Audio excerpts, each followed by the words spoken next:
민수기 16장에는 모세와 아론을 향한 반역 사건이 일어나게 되죠.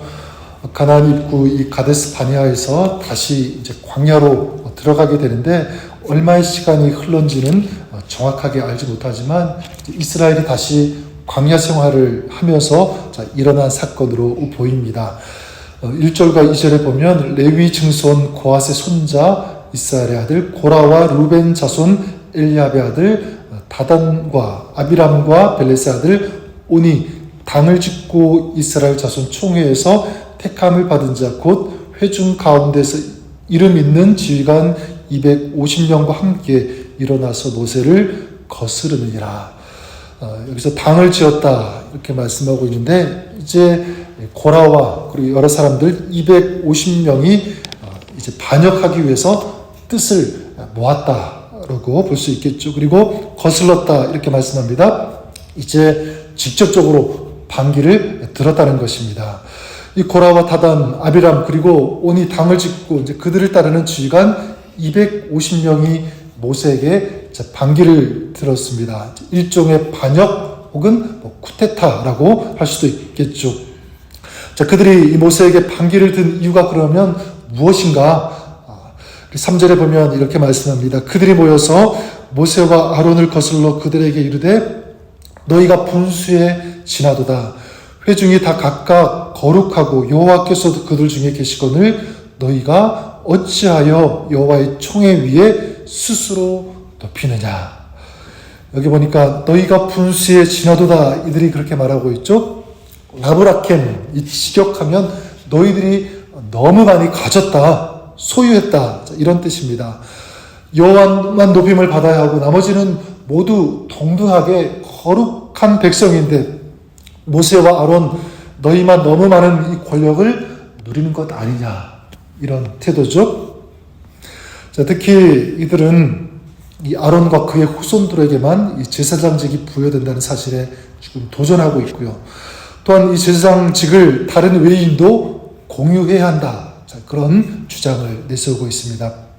거기다가 모세는 여호와의 회중에 군림하려 한다. 자, 이런 논리를 가지고 얘기하고 있는 것입니다. 따라서 레위 지파 소속인 이 고라는 아론의 종교적 통솔권에 반기를 든 것이고, 그리고 다단과 아비람, 이 온 같은 이런 사람들은 모세의 정치적 이 지휘권에 반기를 들었다라고 볼 수가 있습니다. 자, 이제 모세는 하나님의 부름을 받고 세움 받은 사람이 누구인지 한번 시험해보자. 이렇게 얘기를 하고 제안을 하게 됩니다. 그래서 5절에 보니까 고라와 그의 모든 무리에게 말하여 이르되 아침에 여호와께서 자기에게 속한 자가 누구인지 거룩한 자가 누구인지 보이시고 그 사람을 자기에게 가까이 나오게 하시되 곧 그가 택하신 자를 자기에게 가까이 나오게 하시리니. 자, 그리고 반역한 무리에게 향로를 가지고 송소에 모이라고 요구를 하게 됩니다. 향을 드리는 일은 제사장만이 할 수 있는 특권 아닙니까? 레위인도 왕도 할 수 없는 그런 일인데 이제 누가 분수에 어긋나게 행했는지 하나님께서 판단하시도록 해보자. 자, 그리고 3절에 보니까 모세와 아론이 분수에 넘치게 제사장 직분을 행한다고 고라가 주장했는데 모세는 7절에서 그들의 논리를 뒤바꿔서 고라를 비롯한 고핫 자손이 이 제사장 직분을 탐하는 것이 자신의 분수를 모르는 것이다 지적을 하게 됩니다. 자, 그러면 이 반역을 일으킨 이 고라와 그 일당이 나중에 어떻게 되는지 이제 우리가 보게 될 텐데 우리가 잘 아는 내용인데요. 자, 오늘은 그 전에 이들이 이 반역을 일으키게 된 원인이 있다면 그것이 무엇일까 우리 같이 보기를 원합니다. 오늘 우리가 공동체를 이루고 또 사역하면서 섬기는 우리에게도 소중한 메시지가 될 것이라고 생각합니다. 여러 가지가 있겠지만 한 가지만 꼽으라면 저는 이것을 꼽고 싶어요. 부정적인 비교의식이 아닐까 생각합니다. 이 고라와 다단, 이 아비람 그리고 250명의 이 지휘관들의 문제는 무엇이냐면 이 자신들의 직임 그리고 자신들의 지위 그리고 모세와 아론의 지위, 그 직임하고 비교를 한 것, 저는 이것이 문제라고 생각합니다. 이 비교한다는 것, 이 비교의식은요 굉장히 무서운 것입니다. 창세기 4장의 이 가인과 아벨의 이 무서운 이 살인사건의 시작도, 이 갈등의 원인도 무엇입니까? 비교였죠. 내가 드린 이 제물, 이 제사, 그리고 네가 드린 제물, 하나님이 누구는 받으시고 누구는 받지 않고 계속 비교한 거죠. 거기에서 무서운 갈등이 시작되었고 또 살인으로 이어졌다는 것입니다. 여러분, 우리가 알아야 되는 것이 있는데 이 비교의식의 뿌리가 무엇인가라는 것입니다.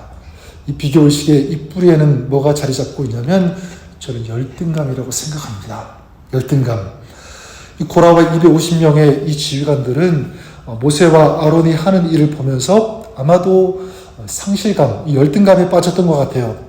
우리는 도대체 뭔가, 아마도 그들은 처음 이 광야 생활을 시작할 때부터 이런 이 열등감, 이런 상실감을 계속 가져왔던 것으로 보여집니다. 이게 축적이 되고 쌓여지면서 마침내 지금 이 시점에 그게 폭발한 거죠.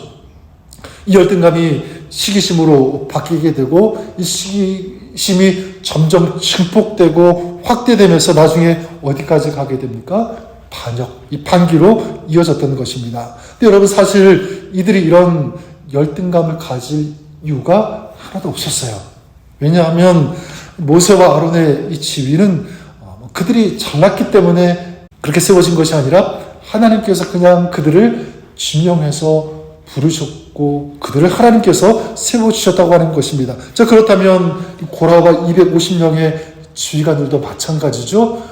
하나님께서 그들에게 맞는 직임을 허락하셨고 또 일을 하라고 하셨습니다. 그렇기 때문에 동등한 입장에서 똑같이 우리가 볼 수 있는 거죠. 하나님이 세우셨고 하나님이 각기 다른 일들을 맡겨주셨다는 것입니다. 그렇다면 이 고라와 250명의 사람들, 그런 관점으로 본다면 자기들이 지금 하고 있는 일, 그리고 자기가 맡고 있는 그 직임은 결코 작은 일이 아니다라고 생각할 수도 있었습니다. 왜냐하면 그들이 맡은 일도 하나님께서 부르시고 또 하나님께서 맡기셨기 때문입니다.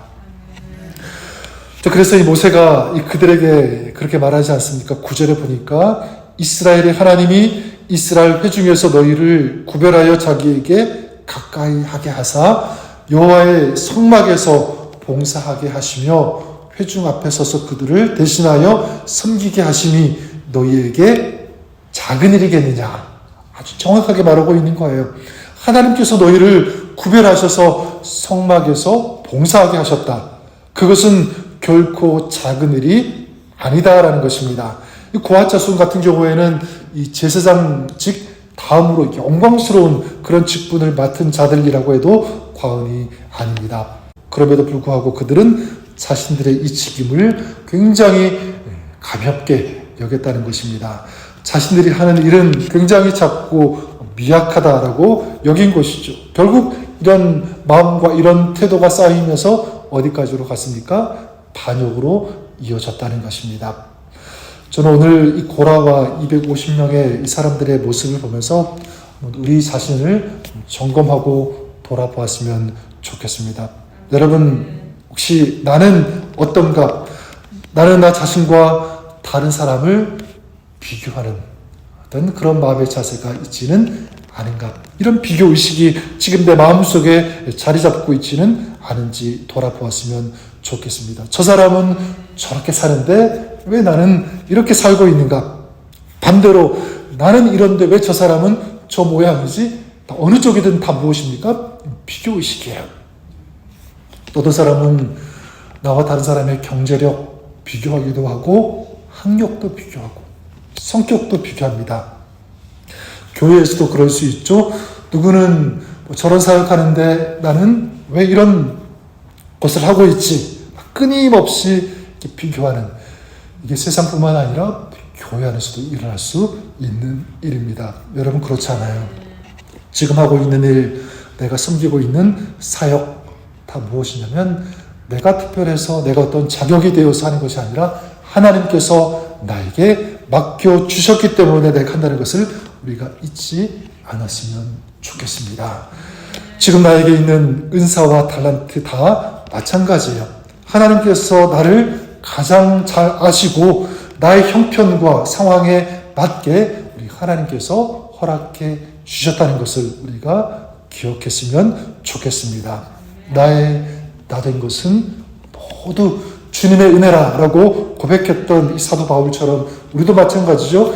나의 나됨은 하나님께서 나에게 주신 은혜 때문이다라는 것을 우리가 늘 생각한다면, 기억한다면 우리는 비교할 수 없습니다.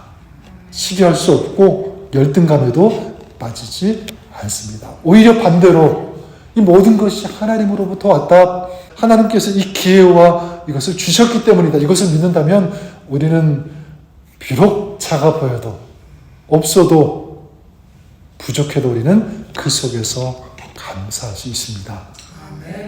겸손할 수 있습니다. 여러분, 그래도 사람인지라 계속 이 비교하는 생각, 이 의식이 불쑥불쑥 튀어나올 때가 있죠.